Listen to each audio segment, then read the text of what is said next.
I'm a 24-year-old female from northern Arizona. This was a couple years ago. At the time, I was living out of a small camper van, traveling along the west coast. There's a lot of different lifestyles. People like to live in these types of vans, or RVs. I always tried to keep out of the big cities and stick to small towns for camping in between destinations, but for the most part, I liked to camp out in the backcountry. Being in the middle of the woods, with nobody else around, was where I found myself most comfortable, and where I most enjoyed the lifestyle of traveling. I think part of it is that it was always safer to be out by yourself in the forest than it was to be stealth camping in a busy parking lot in the middle of a city. Don't get me wrong, it can still get creepy at night, but I always know I'm better off out there with nobody around. This week, I was slowly traveling between two big cities in Washington. I was taking my time, staying on the back roads and hunkering down at campsites for several days at a time. On this day, I pulled off the road and onto a small dirt trail going deep into the forest. There were a few pull-off spots, but none were taken, and it looked like nobody had been down here in a while, so I kept going, hoping to secure a larger and more scenic spot. At the end, there was a large circle to pull off on. It wasn't scenic, just surrounded by trees, but it was large and secluded and peaceful, and even had a stone circle in the middle for a campfire. I leveled out my van and parked. Since it was the middle of spring, it was raining pretty much every day here in Washington, so there wasn't much for me to do outside. I opened the side door to my van for some fresh air while I cooked a meal on my propane stove. It was around sunset, so I still had several hours before I'd be in bed. Over the next 30 minutes, the sun fell past the horizon, and the rain started picking up. I shut the door to keep the water out, and instead cracked open one of the small windows near the back of the van. I sat on the bed and watched a show on my laptop, but midway through it, a glare came in from the open window behind me. It was a light reflecting onto the screen of my laptop. Before I was able to react, it went away.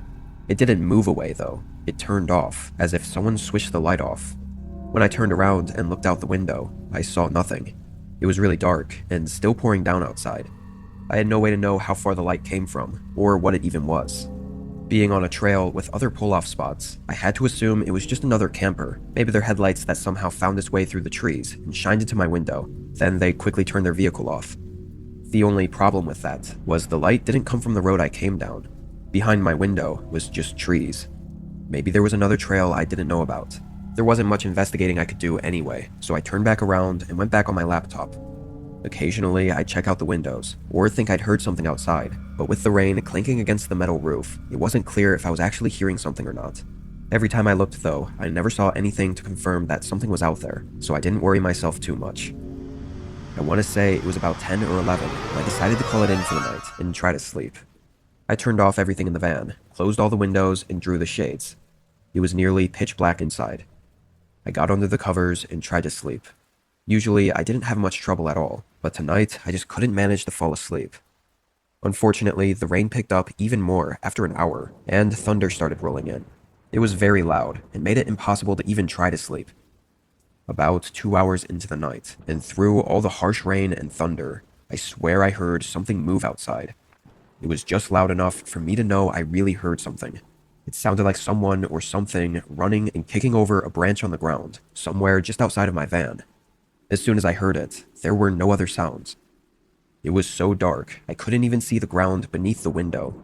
The longer I looked out there, the more uneasy I felt.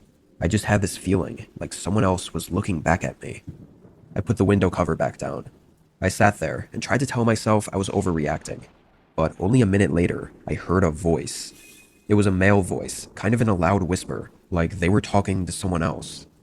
I sat in silence, too scared to open the covers and look out the windows again, knowing they'd probably see me if they hadn't already. However, they likely already could assume someone was in the van, which makes it all the more terrifying. There was a good 2 or 3 minutes where I didn't hear anything aside from the rain and thunder, before there was suddenly something outside the sliding side door to the van. It sounded like bending plastic, like someone was leaning against the side door.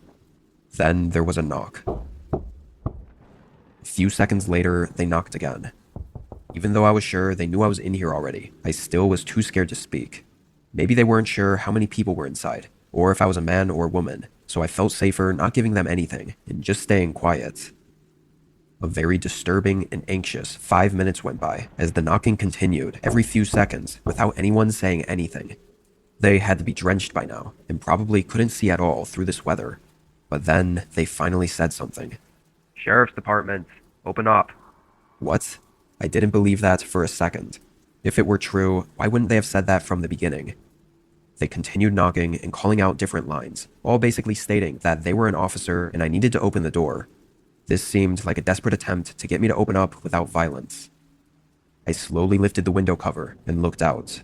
All I could see was a dark figure moving near the door, but from the shape of it, it didn't look like he had any sort of law enforcement gear on, so I was sure this was about to get really bad. I debated in my head what to do for 30 seconds, as it felt like the knocking got more and more impatient, before I decided to risk getting into the driver's seat and trying to drive away. As soon as I went up there and turned the car on, I heard 2 sets of footsteps running up to the side of the van. I began pulling out just as a figure appeared in the window next to me. Thank God the van didn't get stuck, and I was able to get out onto the trail. As I drove away, I never saw any other vehicle down the road, which makes the intentions of these unknown people likely really disturbing. I put in a report with the county, who of course said no officers were out there that night, but I never got any follow-up. Things could have gotten really bad out there, but I haven't had anything else happen since then. Being at a small lake for the weekend. Really, this wasn't supposed to be anything special, just a few days in the woods by the water to relax and nothing more. The first day was exactly that. I got there, set up camp, and chilled for the whole day and night. This was kind of out in the middle of nowhere. It had a thin footpath leading to it, but it wasn't marked on any maps online or anything, so only locals would probably know about it. My dad used to take me here when I was a kid. In all my years going out to that spot, both as a kid with my dad and as an adult by myself, never once was anyone else here. Honestly, there was never even any signs of anyone else ever having been there. Anyway, on my second day, I spent my time walking around the water and I guess just thinking to myself, I must have circled the lake 3 or 4 times. During those hours of walking, everything was quiet and nice. But then, on one of my laps around the lake, I happened to spot some footprints in the dirt, just on the edge of the tree line. I had been walking the same circle over and over, and never saw them before. Where they were, it was so clear and obvious, I don't think I would have missed them. They also looked pretty new, and what was really strange was not only that the footprints meant somebody else was out here, but that they were literal footprints. Like barefoot, not shoe prints. The part of the lake I was at didn't even have any easy access to the water, so it's not like they took their boots off before going for a swim, not to mention I would have seen them in the lake. Seeing this really creeped me out for some reason. Why didn't I see them nearby while I was walking around? Were they watching me and didn't want me to see them? It was hard not to get paranoid about it. From what I was able to see, it looked like the footprints went up to the tree line looking out at the lake, then right back into the woods, where it seemed to go straight back for a while. I didn't want to follow them into that unknown territory of the forest, so I just walked back to my campsite. I kept looking out to the lake, or I guess the tree line around the lake, seeing if anyone was out there. I never saw anyone. As the sun started to come down, the paranoia started to build up again. Something about the footprints just felt off, and knowing that they were likely still nearby, it wasn't a comforting feeling. When it got darker, I fueled up my campfire with a good supply of wood and sat around it. I did whatever I could to keep my mind off of it, but it was pretty difficult. Part of me felt justified in feeling uneasy, and another part of me felt like I was overreacting for no reason. But not too far into the night, I heard footsteps approaching from the trees. I instantly turned and faced the darkness they were coming from. There were more than one. It sounded like 2 people, slowly walking closer to my campsite.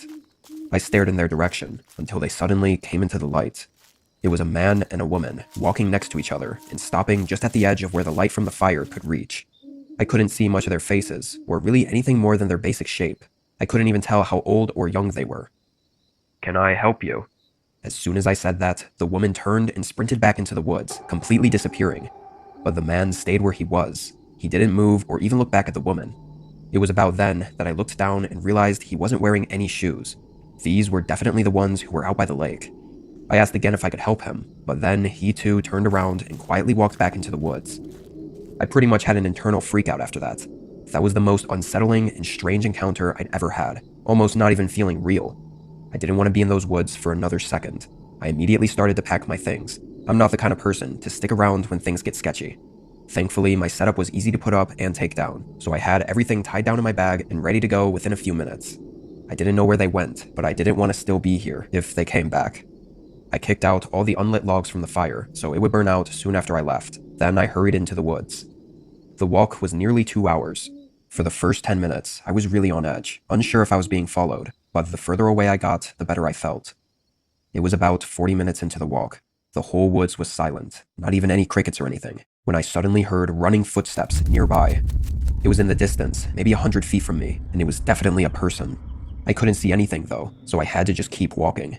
Only a few minutes later, I heard it again, this time on the other side of me. The footsteps seemed quieter than they should have been, too, which led me to believe that they were running barefoot, and that it was the same two I'd seen at the lake. If they'd been stalking me this far into the woods, who knows what they were trying to do. For a while, I'd keep hearing running footsteps in the distance, just short bursts, like they were quietly stalking me, and then suddenly sprinting away. I can't think of anything that would have been more terrifying than that walk through the woods. Somehow, though, I made it back to my truck. I was able to make it out of there.